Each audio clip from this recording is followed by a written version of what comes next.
So, the American Society of Magical Negroes. Okay, so I'm gonna start off by saying that I thought this movie was a bit like I thought it was a joke, and I wasn't sure at first if it was like a real movie. Like, I'm not even kidding. I was like, is this gonna be like a comedy or like, I don't know, some sort of comedic film in some way? But nope, this is indeed a real movie, and it's not for jokes, it's not for laughs, like, it's dead serious. Now, it is rated, I believe, also as a comedy, but again, I do not think that it's comedic at all, but let's get into it. So, first off, I have to say that it made a lot of good points about black people and other non-white people, even mixed people, anybody non-white. It reflected how it feels to be not white in all white spaces. The movie shows how society basically caters to white fragility. Comedy, like I said, but I don't find anything funny about this movie, to be honest. I find it like pretty much ridiculous and in a lot of cases humiliating. So this kid is trying to be an artist, I believe, and he's mixed race, and that's important in the film as well. And it pertains to this movie. It also pertains to the person who directed this movie. I believe it's a reflection of him. And he's basically really apologetic in white spaces to white people, saying sorry, not recognizing his own uncomfortability. And he ends up meeting this black guy who's a part of this American Negro Society of Magical Negroes. And to be honest, when I first heard the name, I was like, is this supposed to be an underlining joke, with like the name itself? I didn't really think it was funny, but I'm assuming that's a part of the joke. I don't know, maybe I'm missing something or I can't like relate or connect with the joke. Maybe it's funny to other people. So anyways, it's basically called Society of Black Folks, and they all share a collective magic thing, and their jobs are basically to make white people's lives better, which really grossed me out that that was the premise, to be honest. Very kind of disturbing that they lived to do that, like it was their job, like ugh. And so the kid, he has his first gig and he ends up falling for this girl. There's a moment where they're all in a bar, him, the girl, and their white male coworker, and he constantly is making him feel better and working hard to, I don't know, satiate his feelings. But it's not in a genuine way you would comfort a friend. It's like in a gross way of like serving white people and their feelings of existence. I found this to be very interesting actually because to be honest, it shows how this probably happens all the time with non-white people towards white people and vice versa. What happens in those situations with non-white people and white people and it isn't recognized. It's like played off or ignored. And not to say that friends, whether white or not, shouldn't try to make friends feel better and uplift them, of course, but the premise and the topic of this particular film is about non-white folks catering to white people, and it's given that whole slave capture stock syndrome essence. And again, it's kind of actually gross to me, but I will say this brings a lot of clarity and opens up your mind and your eyes to the situation. Now, saying what can be done in situations like this, I don't know, and how to reshape and handle them. Yeah, I honestly have no solution or idea. But again, it brings or opens up a whole new door. And this situation, especially, I know for everyone who isn't, of course, white. Like, even the girl who was at the bar drinking with them, she isn't white and she obviously looks of other descent, was catering as well as the main character, of course, to the white male, their coworker. Even when they learned he worked for a shady company, no one really dug deep and, questioned or really said much about it. He was basically able to really just dismiss it scot-free. And there was a moment of uncomfortability, and neither of the non-white characters said anything until in the car ride because they felt more comfortable not saying it basically around their coworker. And she felt bad, and he mentioned, the main character, like sometimes you gotta pick your battles. There is a scene shortly after where they talk about it, and the white male, he is like, I can't believe this girl, that offended. And he asks the main character, was he offended? And he says no, even though he was. And the white male is like, I didn't even know she was ethnic, which, to be honest, to me, I'm like, how did he know that you can clearly tell that she's not white. Maybe because of her skin being more pale in comparison to the main character and not darker or beige. And I also thought maybe it's due to her hair being straight.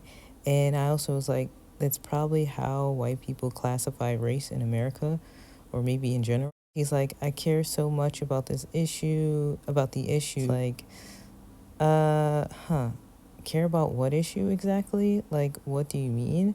What are we talking about here? Honestly, those are the questions that I feel like should have been asked, because I don't even think the guy saying it even knows, to be honest. I think he was just saying it. And Lizzie, who's the girl, is told that she basically will be replaced with this white guy for a certain project or a meeting by her boss, basically because he is white and she isn't. And that's basically why she's being replaced, and they're using the white guy instead, because her boss, also white and a woman, but also white, that the white guy will do better talking to these white people instead of the girl. And it's kind of like, no, it needs to be reversed. Those people actually need to accommodate, not the other way around. There were even like these weird moments where they would grab the person's crotch. I don't have a picture, I couldn't find any, but there's scenes where like they would grab the person's crotch, which would normally be a black person. I think it was like one time it was the opposite, and I just didn't understand that scene. I was like, this is really disturbing and unnecessary. And I would assume the person that's doing this, or the person that's getting this done to them, would feel degrading in some way, whether this is just for the movie or even if this is happening in the actual real world. Yeah, I don't know. It's sus, kind of weird to me. If this was happening to a straight male, anyone in general, but I just found it to be really weird and disturbing.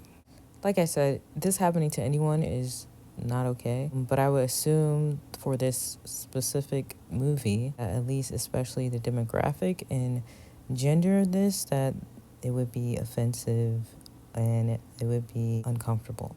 Aaron, that's the main character, he ends up telling his coworker, the white male, basically how he really feels, and tells him off and tells him the truth on stage, and reveals his love for the girl and Lizzie, and gets in trouble with basically society for basically spilling all the beans in the tea and basically going against what they're supposed to be doing, which is aiding to white people's feelings. And he reveals his power to her, etc. And he ends up being banished, and he ends up getting folks out of a job, and he gets the girl in the end, of course. There's something that the guy says that's like, what will you do now? And what about, leaving the girl? But I reference this to like, he will get a regular job. Like, what do you mean what he'll do now? Like, it's not the end of the world. Like, he said it in a way like, what will you do now? Like, as if that's the only route for his life or something. It was just weird. And the magical society, as if it was all he was good for or something. And in the end, turns out Lizzie was also in a part of a secret society too.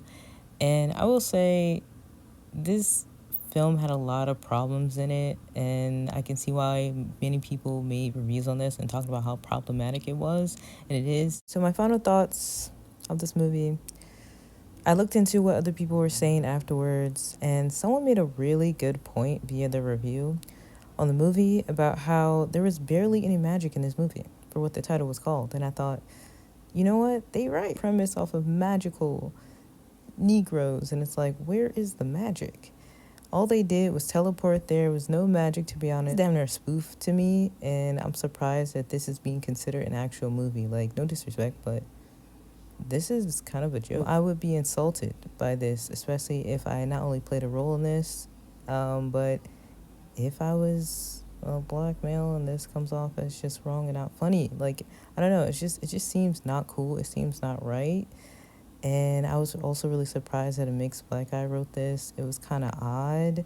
I would suspect the material to be a bit more realistic. I don't know the word to use, but yeah, maybe it is realistic in the premise of the person who made it. Maybe this, their experience, and I get it.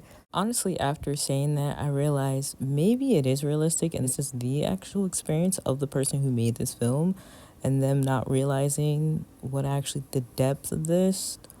Maybe it's one of those situations where things are overlooked until you actually pull it out, put it on screen for others to see it, and you get to see it as well, and you get to see, oh, there's a bunch of other issues too, not just the catering. I'm sure the catering part was a part of presenting that in the film, but there are a lot of underlining things that is wrong with this.